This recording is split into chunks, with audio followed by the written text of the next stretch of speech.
Alô, alô, boa tarde, salve, salve, donos da bola no ar a partir de agora. Pós-rodada é sempre mais gostoso, com os nossos intrépidos comentaristas, que daqui a pouco você assiste, aliás, já está vendo. E a gente já vai começar a falar sobre a rodada que foi muito ruim. Uma rodada ruim com empate do Cruzeiro, né? Empatou com o Vasco no Mineirão. E o Atlético foi goleado pelo Santos na Vila Belmiro. E o Levi prega humildade, né, que ele não teve ontem para escalar o time. Vamos falar tudo sobre esses dois jogos daqui a pouco, porque agora eu tenho um recado para você. Para a música. Muito obrigado. Preste atenção, porque é um recado para você que tem ou já teve financiamento de carro ou imóvel. Você sabia que você pode estar pagando juros abusivos embutidos no seu contrato de financiamento de carro ou imóvel? Para saber se existem irregularidades no seu contrato, você vai ligar agora nesse telefone, tem um WhatsApp também, estão na sua tela, um consultor altamente preparado está aguardando sua ligação. Não perca tempo, ligue agora, marque o seu horário sem compromisso, o cálculo é feito de forma gratuita e você já sai de lá sabendo dos valores justos de suas parcelas. Além de reduzir o valor das parcelas dos seus financiamentos, você ainda pode receber de volta o valor pago, devidamente corrigido e até mesmo em dobro. Então, se você já pagou um financiamento ou está pagando, você pode receber esse dinheiro de volta, caso seja detectado esse juro abusivo, né? Ou até mesmo em dobro. Então, não perca tempo, meu amigo. Ligue agora, anote o telefone, passe para os seus amigos aí. Não perca tempo. Pare de pagar taxas indevidas. 25598877, WhatsApp 3195888877. Fechou? Simbora então para falar do Cruzeiro. Para mim foi tão trágico quanto a derrota do Atlético lá na Vila. Porque por mais que se acreditasse na motivação do Vasco, era o lanterna, ou é o lanterna da competição, né? Então o Cruzeiro perdeu a chance de abrir uma distância dessa zona do desconforto aí. O time de Mano Menezes empatou com o Vasco no Mineirão, né? Então, melhores momentos na tela e os nossos comentaristas falando do jogo aqui. Hoje, naquela conversa nossa matinal, Edu, que eu acho importante, porque dali nascem as pautas, né? As grandes discussões. O que eu falei? Você me disse o seguinte, professor, olha, Everton, o resultado foi ruim, mas não foi tão ruim como você está falando. Como não? Era o lanterna da competição, por mais que viesse motivado, o respeito era inevitável, mas o empate foi péssimo. E só não perdeu por boa vontade também da arbitragem. Então, e você? Não, foi até bom o resultado. Boa tarde, Edu. Um abraço, Everton, telespectador. Ainda bem que o nosso telespectador é fiel e ele sabe a minha opinião a respeito do Vasco, né? E jogar contra o Vasco. Foi uma quando o Atlético enfrentou o Vasco tinha obrigação, não podia pensar em perder ponto para o Vasco. E a situação do Vasco naquela época era pior do que hoje, porque o Vasco não tinha vencido ainda, não tinha uma sequência de alguns jogos razoáveis. Só que ontem, contra o Cruzeiro, o Vasco vinha de 2 vitórias. Mas e daí, gente? Eram 2 vitórias que ele vinha, de 5 que ele tinha no campeonato. Tinha só 12 gols no Campeonato Brasileiro. Um time que já sofreu 40 e tantos gols. Está muito atrás do primeiro fora da zona de rebaixamento. Então, o resultado ontem, Cruzeiro e Vasco, foi trágico. Foi uma tragédia que a gente viu no Mineirão. E quando a gente falava aqui nos Donos da Bola que mesmo o Cruzeiro não tendo vencido o Atlético, o Flamengo tinha jogado bem, tinha convencido, estava subindo de produção, ontem a gente não pode falar a mesma coisa. Por quê? Porque antes do gol do Cruzeiro, do William, que foi um erro do Vasco, e os jogadores reclamaram muito a questão do fair play, o Vasco era melhor, parecia que o Vasco estava jogando em casa. Eu até coloquei no Twitter, parecia que o Vasco jogava pelo último prato de comida e o Cruzeiro só fazia mais um jogo no Campeonato Brasileiro. Então, quando as duas equipes, quando tem uma equipe pior tecnicamente que a outra, no caso o Vasco em relação ao Cruzeiro, se o Cruzeiro iguala a vontade, a determinação no jogo, ele vence. Mas não foi o que aconteceu ontem no Mineirão. O Cruzeiro jogou mal, não correu como o time do Vasco, o Vasco brigou muito mais que o Cruzeiro. Não estou dizendo que faltou raça ao Cruzeiro, que jogou sem raça. Mas em relação ao Vasco, sim, acho que faltou. E aí o resultado é trágico. E o Vasco ainda sai de campo reclamando de erros da arbitragem. Tem razão? Tem razão. O Bruno Rodrigo deveria ter sido expulso no primeiro tempo. Ele já estava amarelado, fez uma falta que era para cartão amarelo. E o lance do Williams Muita gente fala, a mesma coisa do lance do Léo Silva. Nada a ver com o lance do Léo Silva. Porque o Léo Silva... Mesma coisa. Não. E se você... Mesma coisa. Então, peraí. Então, deixa eu acabar de falar. Se você fala com o braço levantado, os dois estavam com o braço levantado. Só que a bola bate no braço do Léo Silva. O Williams, ele leva o braço à bola. Ele mete a mão na bola. De propósito. Então, existe a bola na mão e mão na bola.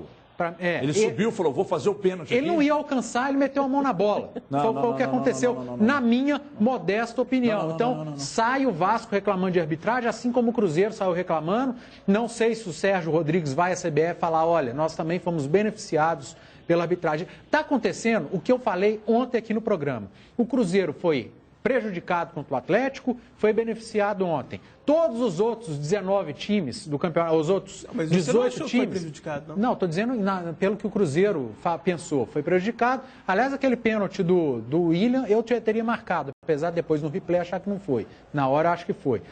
Só o Corinthians é que não tem prejuízo com a arbitragem nesse campeonato. Todos vão ter prejuízo, todos vão ser beneficiados. A arbitragem erra e tem errado muito. A arbitragem brasileira é péssima. Só não pode um time não ser prejudicado. Deixa eu perguntar uma coisa para você, Cadu, porque a discussão, inclusive, que a gente travava aqui agora na redação, né, naquele briefing, né, era a questão da pontuação do Mano, em relação à pontuação do Luxemburgo. Né? Ah, não, Everton, mas não cabe, não, esquece o Luxemburgo. Estou falando da chegada de um treinador. Não, peraí que eu vou explicar, calma, deixa eu terminar de falar. Eu estou dizendo a pontuação de um treinador que chegou substituindo o Marcelo e de agora um treinador que chegou substituindo o próprio Luxemburgo. Mas de pontuação, eu gostaria de ouvir... Pontuação que você diz é na tabela? O Luxa somou 9 na chegada. Ele de fez cara, 4 né? jogos. Discorra sobre o assunto e vamos que vamos, gente. Boa tarde. Isso aí, boa tarde a todos. Tô com o lance não é igual e, na verdade, independentemente da intenção. Se as pessoas repararem bem, o Leonardo Silva sobe para dividir de cabeça com o jogador do Cruzeiro, como eu mesmo disse, para cabecear a bola. Ele está próximo do zagueiro do Atlético, do Cruzeiro, o Manuel, naquele lance. Fez o movimento de cabeça, a bola passou e bateu no braço dele. O William subiu para dividir com o braço. Não. Ele subiu para... Foi cabeça contra braço. É menosprezar demais a inteligência do próprio jogador. Não, ele teve a intenção de meter a mão na bola e fazer o pênalti. Eu não falei isso, não. O Thiago Silva da seleção... falei independentemente da intenção. Agora, na verdade, o Thiago Silva da seleção teve a intenção de meter a mão na bola contra o Paraguai e foi pênalti. As outras duas reclamações, eu não acho que o Bruno Rodrigues era para expulsão de forma tão inquestionável assim. Até poderia receber o segundo amarelo, mas também não... Acho que cabe aquela interpretação que o segundo amarelo, às vezes, não é exatamente o mesmo critério do primeiro, porque você tem que ter um zelo maior, tirar um jogador... E a questão que o Vasco reclamou ali do fair play é uma cara de pau danada, né? Porque o lance demorou 3 horas e meia. O Vasco recuperou a posse de bola, perdeu a posse. A falha foi do goleiro. Olha, se você for olhar, eu não sei nem se o cara fez o fair play mesmo, aquele Rodrigo, ele viu que estava meio apertado, chutou meio assim, e mesmo se for reclamar do fair play, que isso aí ainda é plausível, dá uma discussão, não teve nada a ver com o lance do gol. Então, em alguns lances, eu acho que o Vasco só tem razão para reclamar no lance do Williams. O Fábio falhou no lance para você do segundo gol do Vasco? Para mim, falhou no lance do segundo gol do Vasco. E assim, Everton, eu não acho que o Cruzeiro em todo o jogo foi tão mal assim, sinceramente. Eu também acho que não. Até os 24 minutos que foi o primeiro gol do Vasco, até os comentaristas estavam dizendo, o Vasco tá marcando por pressão, tá jogando direitinho. Jogando em casa, cara. Não acho que estava tanto assim, não. Aí depois disso, o jogo até ali, estava com o Vasco bem organizado, dando um pouco de trabalho sim na marcação, jogando direitinho, mas não tinha criado absolutamente nada também. O Cruzeiro tinha criado uma chance com o Marquinhos, que o goleiro tirou de pontinha, e o Vasco tinha criado uma chance ali no escanteio, que o cara tentou fazer gol olímpico e até quase que foi bem sucedido. Uma chance para cada lado.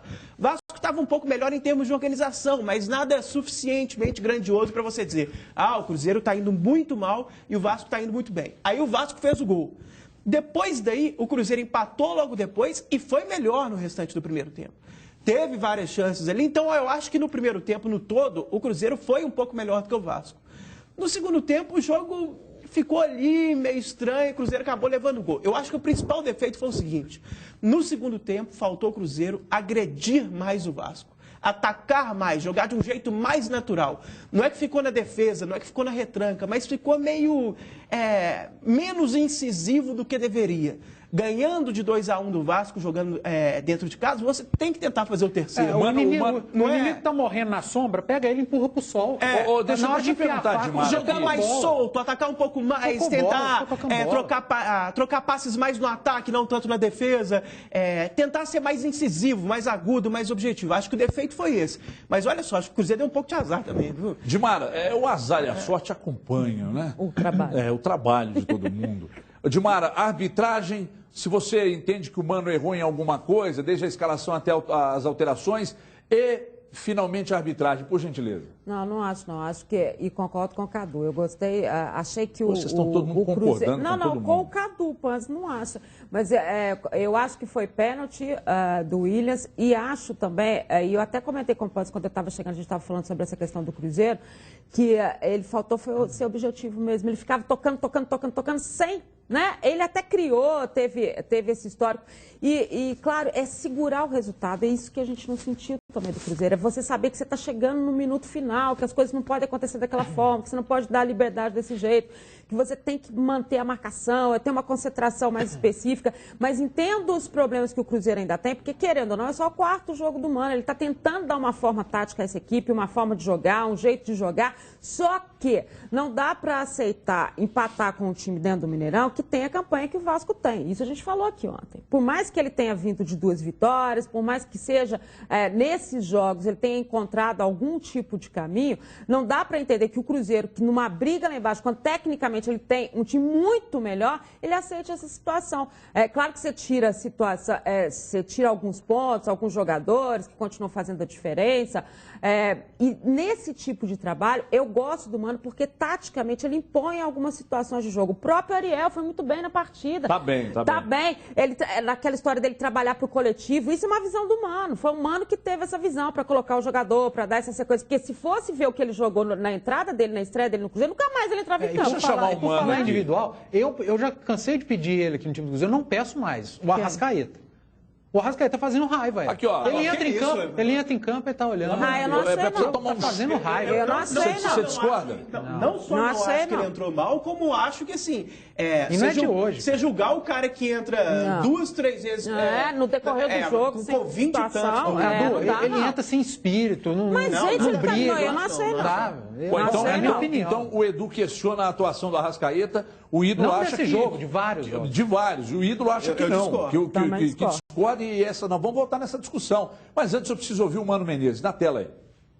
Primeiro, justo pelo que aconteceu durante os 90 minutos.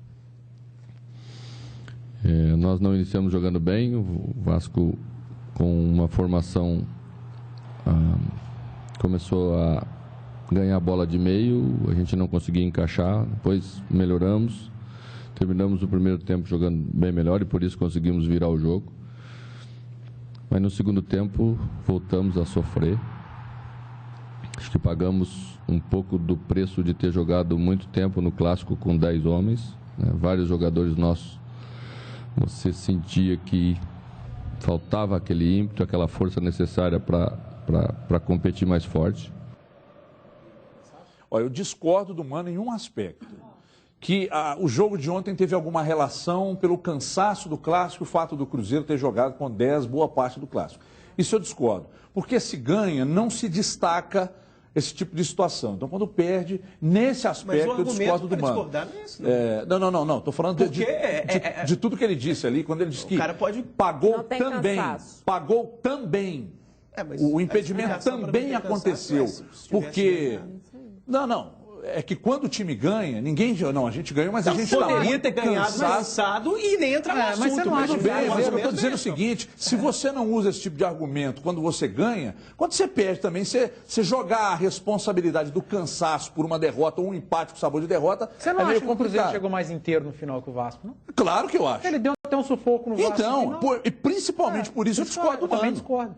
Eu acho que... Não, eu sinceramente não reparei muito a questão do cansaço. Eu achei que o Cruzeiro ficou mais cansado no Clássico do que ontem. É por isso que a gente está discordando dele. No Clássico, o Cruzeiro jogou quinta à noite, que é uma coisa que nem foi falada muito, mas que não é correta. Mas, Cadu, jogar quinta-noite e domingo é a mesma coisa jogar domingo e quarta. Tá. 2 dias de... É a mesma coisa. Mas, de qualquer maneira, sobre o Arrascaeta que você estava falando aí, o Mano Menezes testou na terça-feira uma formação que me agrada muito. O mesmo desenho, só que com o Arrascaeta na vaga do Williams, não jogando exatamente na mesma posição. Coloca o Ariel mais pela direita ali, como um segundo volante, e o Arrascaeta como um armador a mais. Eu acho que agregaria um talento, acho que o Ariel pode fazer essa função de ajudar o primeiro volante, no caso o Henrique, e acho até que ele pode jogar assim no final de semana, já que ele não vai ter o Henrique, fazer do Williams o primeiro volante e jogar na segunda linha já com o Arrascaeta e com o Ariel por dentro. Você defende a escalação do Arrascaeta como titular. Sim. É inegável que ontem ele entrou e não esteve tão bem, mas você discorda, você acha que ele não foi mal ontem? Primeiro que eu acho que o principal, independentemente da avaliação pontual do jogo de ontem, é que não dá para execrar o jogador e perder a paciência do jeito que o Panzi perdeu não execrei ninguém. No discurso, sendo que o cara entra sempre no final, sempre com pouco tempo, em circunstâncias adversas para o jogador render. Não acho que está nesse naipe de perder a paciência, não, sinceramente. Mas sabe o que eu penso, Até porque, se for olhar quem não jogou exatamente bem, o Marquinhos jogou desde o início. Mas sabe o que eu penso com relação ao Arrascaeta e ao Gabriel Xavier? Será que o Vanderlei... São situações totalmente diferentes. Será que o Vanderlei e o Mano estão errados em não escalar o Arrascaeta e o Gabriel Xavier? Porque a informação que eu tenho... E o Marcelo Oliveira também. A informação que eu tenho é que o Gabriel Xavier não treina como muita gente imagina. Mas você tá ele entrou em um outro você jogo. Uma coisa que... Gente, mas eu tô aqui para isso. Se eu for, eu tô aqui para isso. Eu concordo com você. O Arrascaeta não. Mas é o que eu ia perguntar. Mas vocês não esperam perguntar. Vocês querem adivinhar meu pensamento. A informação que eu tenho é que o Gabriel Xavier não treina como entrou em alguns jogos. Não treina bem, por isso não joga. O Arrascaeta... Será que o Marcelo, o Luxemburgo e o Mano estão errados em não escalar? Não, o Marcelo escalava o Arrascaeta, ele não escalava o Xavier. Como titular absoluto? Do Marcelo foi durante... Porque esperava-se muito mais do Arrascaeta. A gente tem um problema de lógica no Brasil que é muito grave. Por exemplo, eu até acho que o cansaço pode não ser argumento para ontem, não. Mas o argumento que não está cansado eu senti que o jogador não está cansado, ou explicar alguma coisa da fisiologia, que é normal. Eu estou falando do Arrascaeta, você mudou de assunto. Calma. Você muda de assunto toda hora, a gente não pode de vez em quando. Não, mas você mudou de assunto, foi um rompante da sua parte. O cara escreveu ali... Não, peraí, segura o Cadu aí, O Cadu hoje ele veio para tirar sossego da vida alheia. Você quer comprar o seu carro novo ou seminovo com as melhores condições? Então preste atenção. Quer escolher a marca, o modelo, o ano? Ligue agora para a Central de Vendas Mundialto. Anote o telefone aí, 32 13 84 81. 3213 8481. Além do melhor atendimento, a Mundialto tem planos sem entrada e sem consulta ao SPC Serasa. Parcelinha baratinha, a mais barata do Brasil, só R$ 386, sem juros e sem complicação. Ligue agora para Mundialto 3213-8481. Mundialto, a única solução. 3213-8481. Pão de queijo Tidelso ligou lá, comprou carro e hoje tem uma frota de 120 caminhões para entregar o pão de queijo em todo o Brasil. A gente vai voltar nessa discussão. Mas antes eu preciso, por gentileza, antes da gente entrar no Atlético, eu preciso trazer a Kika para ler a opinião do torcedor sobre o empate com um amargo sabor de derrota ontem. Kika, boa tarde, Kika. Cadê a Kika? Boa tarde, Kika. Boa tarde a todos. O Belviana. Gente, quando o Cruzeiro vai parar de tomar gols nos minutos finais, Luan da Silva, o Cruzeiro precisa ser mais intenso no ataque e definir mais as jogadas. Falta um homem de referência, Thaís Daniele. Assim como os outros jogadores, o Fábio também precisa ser questionado. Jardel dos Santos. Mano errou nas substituições e o Fábio sem comentários e o Lou Cruzeiros. Primeiro e segundo tempo tinham que durar só 40 minutos. Só tomamos gols depois dos 40. Queremos raça os 90 minutos. Duas perguntas para vocês aqui, para a gente tratar daqui a pouco. Uma, esse questionamento excessivo sobre o Fábio e se tem alguma relação com o fato de não ter renovado o contrato, eu não vejo nenhuma, mas quero saber a opinião de vocês. E a outra sobre, volta com jogador de referência ou mantém um esquema de 4 homens de mais velocidade daqui a pouco, porque agora a gente vai falar do Atlético. Ontem não resistiu ao futebol do Santos, foi até a Vila Belmiro e foi goleado 4-0. Piores momentos do jogo na tela, análise dos comentaristas aqui, simbora. O Levi Coupe eu não entendi também e discordo, quando ele prega humildade, né? Principalmente depois da derrota. A humildade que faltou ao Levi Coupe, porque os questionamentos que a gente sempre fez aqui a erros de treinadores, eles também têm que passar pelo Levi Coupe. Quando ele monta um espelho, segundo ele, de escalação para o Atlético, em relação ao que ele via do Santos, ele perdeu completamente a noção e a humildade. Porque você vai jogar contra o Santos com números expressivos, dentro da Vila Belmiro, com um time que tem o artilheiro da competição, o Lucas Lima, que é o melhor 10 do país, e o Gabriel, que dispensa comentários. Naturalmente, você não pode meter um volante que não é o seu principal volante de marcação. Gostaria de ouvir, começo com você agora, Dimar Oliveira. A gente até falou aqui ontem, eu achava que o Dátulo deveria entrar, mas não ali fazendo a função do volante, um segundo volante, enfim. Eu achava que ele devia ter uma oportunidade em termos de frente. E achava que ele ia entrar com o Josué. Não foi nada disso que aconteceu. E vou dizer mais, talvez não seja especificamente a escalação inicial, mas não admitir que você errou e demorar para substituir do jeito que você demorou. Você achou que o Dátulo tinha que entrar no lugar do Carlos e o Josué? Exatamente. Eu achava que essa era a formação. Mas mesmo que ele tivesse entrado com a formação que ele entrou ontem, eu acho que já deu para você ver que não deu encaixe. Com 10 minutos, 15 minutos, até, vamos lá, você ainda teve a chance com o Carlos ali, mas passou dos 15, a coisa desandou.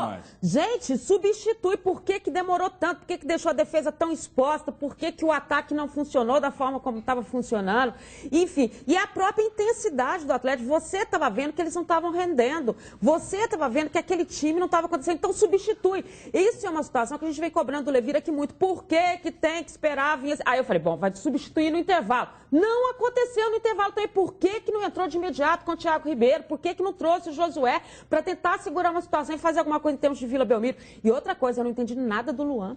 E todo mundo questionou depois, o Luan tá machucado, o Luan sentiu... Não, o Luan não sentiu nada. Vou abrir esse questionamento com o Edu, o Edu briga comigo. Sabe, eu não entendi por que manter um jogador naquelas condições em campo e quando você tem a chance de substituir, ele não é o substituído. Então, assim, porque o Luan não quer deixar o campo. Gente, chama o cara e fala, você não tá funcionando, tá fazendo mal pro coletivo, sai! A ordem é sua, quem manda é o banco, quem manda é o treinador. E você prejudica todo um contexto de time. Por mais que você tenha as dificuldades de você ter do outro lado uma equipe que é difícil de vencer em casa como é o Santos, o Atlético errou muito mais por si mesmo, do treinador, dos jogadores. E confesso, até a parte da diretoria. Quando você vê essa exposição do Atlético demais, você vê que ele não tem termos de substituições, situações táticas, você vê que a diretoria também deixou de contratar.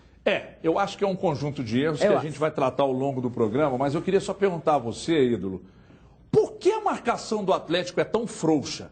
Por que o time não consegue marcar nenhum adversário? O Avaí perdendo por 2-0 aqui deu calor no Atlético. Por que o Atlético não consegue marcar? Onde está o problema na sua avaliação? Na verdade, até é bom você perguntar isso, porque a gente pode pensar vários aspectos do jogo. Agora, a goleada em si, o fato de o Atlético ter perdido para uma vantagem longa de gols, uma vantagem significativa de gols, passa principalmente, a principal explicação para a derrota elástica é a fraca marcação do Atlético. A gente pode ponderar coisas que não aconteceram no ataque, o time não funcionou bem como um todo, mas para explicar por que o time tomou vários gols, por causa dessa marcação frouxa. E honestamente, não é nem defendendo o Dátulo, não.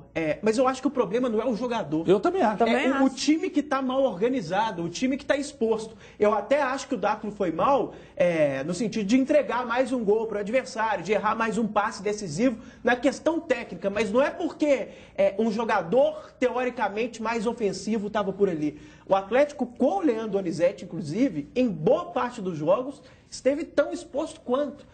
As famosas linhas altas, mais uma vez acontecendo.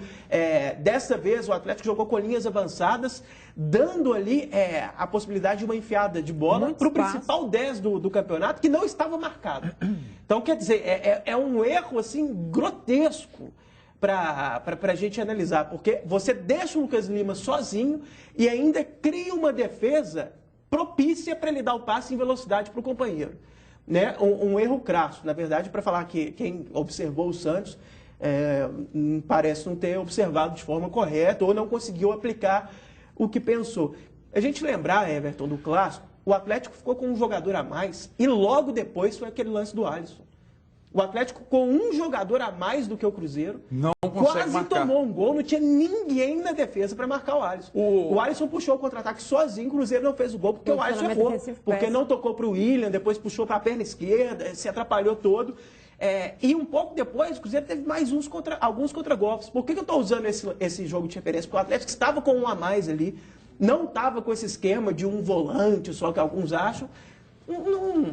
A gente vai continuar falando, o Edu vai falar. Antes eu tenho só uma coisa muito importante para dizer para você aqui, porque todos os mineiros podem vibrar com a sorte de contar com a Loteria Mineira, porque desde sua criação, em 1939, a loteria possibilitou a geração de empregos, de renda, de circulação econômica em todo o estado, arrecadando recursos para importantes projetos do governo de Minas Gerais. Você sabia, por exemplo, que o Mineirão, que está fazendo 50 anos, foi uma das principais obras construídas com recursos da Loteria Mineira? É por isso que a gente sempre diz, com a Loteria Mineira ganha até quem não joga, hein? E eu vou dizer para você, eu preciso ouvir o Levir Coupe antes de ouvir o Edu. Levir Coupe falando do elenco, falando da situação toda. E veja aí. Hoje, agora não vamos descobrir todos os problemas agora. Mas nós temos jogadores que entraram, saíram, os que entraram jogaram muito bem, alguns viraram titulares. Então, acho que não tem essa conotação, não. Acho que o nosso elenco está em condições ainda de correr 12 jogos ainda tranquilamente.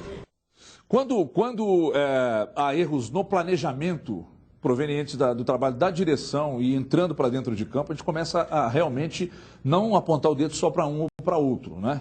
A diretoria erra quando não planeja lotar o estádio, quando se vira, não ganha para pensar isso. A diretoria tem gente competente para isso. Acho até que o presidente Daniel Nepomuceno está muito tranquilo em relação ao futebol do Atlético, que caiu assustadoramente. Mas não é só o futebol que caiu, não. Acho que o trabalho do Levir, o time não está mostrando nada. Aquele time compacto, que marcava, que todo mundo marcava, todo mundo pegava, todo mundo saía, de movimentação, acabou, não existe mais. Além de uma marcação frouxa e os erros constantes do Levir, tanto na escalação quanto nas alterações. Mas você é o comentarista, você fala. Quando o Luxemburgo, e aí agora vamos falar do Luxa, quando o Luxemburgo estava no Cruzeiro e cometia erros, e foram vários ao longo desse pequeno período que ele esteve aqui, a gente chegava aqui e questionava muito o papel do Luxemburgo, né? Por que há uma boa vontade com relação, se é que você acha que existe uma boa vontade com relação ao Levir, das pessoas não apontarem os erros do Levir simplesmente porque ele ganhou o título importante? Você acha que tem essa boa vontade? Não, primeiro eu acho que seria uma tremenda infelicidade comparar Levir Coupe com o Vanderlei Luxemburgo. Não, foi de erros cometidos. A quantidade de erros cometidos pelo Vanderlei Luxemburgo é maior do que a goleada que o Santos deu em cima do Atlético em relação ao Levir Coupe. O Levir tem alguns erros. Ontem foi um erro do Levir. A gente falava no programa aqui, essa questão de espiar, porque o Santos joga com o volante, eu também posso jogar. Levir, as equipes que sabem que o Atlético é ofensivo, um time que joga bem do meio para frente, vêm aqui em Belo Horizonte fechadinhas e às vezes vencem o Atlético no contra-ataque. Por que não fazer isso com o Santos? Mas inclusive com 2 volantes. Aí é a função. É muito mais fácil, nessa era que as pessoas querem explicações fáceis, faz piada quando você explica taticamente a coisa e fica achando que o certo é não saber nada. Ele poderia jogar com o Dátilo tranquilamente e marcar bem. Como se tivesse sem o Dátilo e tivesse com o Leandro Donizete ali, que não poderia jogar, eu sei, eu com o Josué, provavelmente iria marcar. Cadu, eu acho que ele poderia jogar com o Dátilo. Ele não está conseguindo acertar o time coletivamente. Individualmente, o Atlético caiu de produção. Uma coisa é jogar com um volante, com o Rafael Carioca voando igual estava. Outra coisa é jogar com um volante, com esse Rafael Carioca dos últimos 4 jogos. Não dá. Rafael Carioca está mal. Esse lance que você citou do Cruzeiro, do Alisson, não foi erro de posicionamento. Foi um erro do Rafael Carioca que entregou um passe para o Alisson. A defesa podia estar montada muito bem, mas ele entrega a bola para o Alisson. Ontem o Dátilo entrega a bola para o jogador do Santos fazer o gol. Então, os erros individuais também não podem ser escondidos. O Luan está mal há muito tempo. Mas você não aceitou quando eu disse isso. Não, porque você falou do jogo contra o Avaí, ele jogou bem. Não. O Luan tá... Quando eu disse que ele estava mal, você disse que não. Fala aqui, a hora que eu falo, me interrompem. Aí depois me corta. Ontem, o Luan está mal há algum tempo, o Lucas Prato está mal, o Giovanni Augusto está mal, o Rafael Carioca está muito mal. E a culpa é de quem? de todos. A é de um culpa grupo. Pô, mas grupo. se tem um comandante, o comandante é que aponta caminho. O bom gestor, o bom líder aponta caminho. Que caminho o Levi está apontando? Cá, você me corta. O Levi está apontando que caminho? Eu não tenho oportunidade de completar meu raciocínio. Você fala, eu não te corto. A hora que eu começo a falar que eu falo alguma coisa que te desagrada, você entra no meu raciocínio. O Levi tem culpa, sim, ontem escalou mal o time do Atlético, mas o Atlético não vem mal só por causa que o Levi escala mal. Peças individuais estão mal no Atlético. O Atlético caiu de rendimento. E o Levi tenta escalar o Atlético como se fosse aquele Atlético que estava bem voando, com as peças todas rendendo. Jogar com o volante, com o Rafael Carioca, como está jogando agora, não dá certo. E o Levi errou ao espelhar o Atlético com o Santos. Era para jogar fechado e contra-atacar. Por que o Santos, que joga tão ofensivo, só se dá mal fora de casa? O Santos na vida é uma coisa, porque fora de casa ele também é ofensivo quando tem que mudar. Cadu, para mim é. Quando o Santos joga fora de casa, ele precisa mudar também. Porque se é só ofensivo, vira o pior mandante do campeonato. Agora, e o Atlético precisa mudar também. O que eu não entendo é essa boa vontade de não apontar os erros do Levi. Acabei de falar que ele errou. Boa vontade. Mas o erro tem que ser... vontade é comparar ele com o Luxemburgo. Tem que ser... Não. Eu estou dizendo o seguinte... Então é muita boa vontade com o Luxemburgo. Eu acho um excesso de erros cometidos, mas o principal dele é a própria queda de rendimento do time. Porque em outros times, quando o rendimento cai, a culpa é do treinador, e no Atlético a culpa é do jogador. Mas eu acabei de falar que é do treinador também. Também. Que não enxerga que o time caiu de rendimento e precisa mudar. Agora, pra ele tá tudo bem. Você diz aí que o time, se tivesse entrado com 2 volantes ontem, os problemas estariam todos resolvidos. Não, você tá falando. Estariam. Eu não falei nada disso. Não estariam. Falei nada disso. Até porque se entra só com 2 volantes, mas ninguém faz o que deve ser feito, o time sofreria do mesmo jeito. E na verdade, você citou aí o lance do Carioca. O fato de o Rafael Carioca, que é o primeiro volante titular, errar o passe, também não tem nada a ver com estar com um volante ou não. Porque ele que errou o passe. É isso que eu tô falando. E mesmo. É erro individual. E depois, a defesa estava mal estruturada, sim. Ele poderia errar o passe e o Cruzeiro ter um contra-ataque, mas não ter um contra-ataque de pelada. Né? Que não tem ninguém ali na defesa. Todos os gols do Santos foram gols de pelada. A atuação do Santos ontem, o Santos brincou com o Atlético. E outra coisa que eu vou dizer aqui, eu sei que vocês têm que falar que vocês que são os comentaristas, mas deixa eu dizer uma coisa aqui. O Atlético não marca ninguém, toma sufoco de todo e qualquer adversário e não consegue sufocar. Além de não sufocar, toma sufoco, não consegue marcar. A marcação é frouxa, time descompactado, a culpa é do treinador. E agora eu vou para a hora mais gostosa do programa, vou falar de pão de queijo Tidelso. Leva para sua mãe, toma aqui. Mal-humorado. Olha aqui. Mas eu vou levar. Nada melhor que comer um pão de queijo Tidelso quentinho e saboroso, principalmente nesse tempo. Estamos entrando em outubro e ainda faz frio. Olha, é tradicionalmente mineiro, é uma delícia. Há mais de 15 anos de mercado, o pão de queijo Tidelso é o mais saboroso pão de queijo mineiro que existe. Preste atenção, o biscoito palito, não é? É muito saboroso, comi no último domingo. Leva bastante queijo, e é o queijo canastra, que é o melhor queijo do mundo, né? E o famoso queijo provolone, ideal para padarias, lanchonetes, trabalhamos com produtos padronizados. Além, evidentemente, de uma aparelhagem de ponta, né? De mão de obra especializada, e por isso somos líder no segmento. Você, consumidor que for a alguma padaria ou lanchonete, se não for Tidelso, não compre! Você merece Tidelso. É um produto de alta qualidade e que não vai te dar aquela azia. Não adianta comprar 1 quilo de pão de queijo e 6 remédios para azia. O custo é altíssimo. O mini biscoito é a mesma deliciosa receita do biscoito palito, é um tamanho um pouco menor para você que prefere pequenininho. Ideal para padarias, supermercados. O Tidelso é especialista nesse tipo de produção em alta escala, hein? Então, empresário da área supermercadista, tenha Tidelso em sua gôndola ou na sua produção. Quando for ao supermercado, peça Tidelso. Ligue aí 3589-6464, acesse o tidelso.com.br e acima de 10 quilos, aumentou agora, hein? Acima de 10 quilos a entrega é grátis na porta da sua casa, desde que seu endereço esteja cadastrado na promoção. Acesse ou ligue, leve Tidelso para dentro da sua casa. Vou para um rápido intervalo, 2 minutinhos só. Na volta, a sequência dos donos da bola. Os caras estão loucos aqui, eles querem falar mais. Em 2 minutos, até já. Os donos da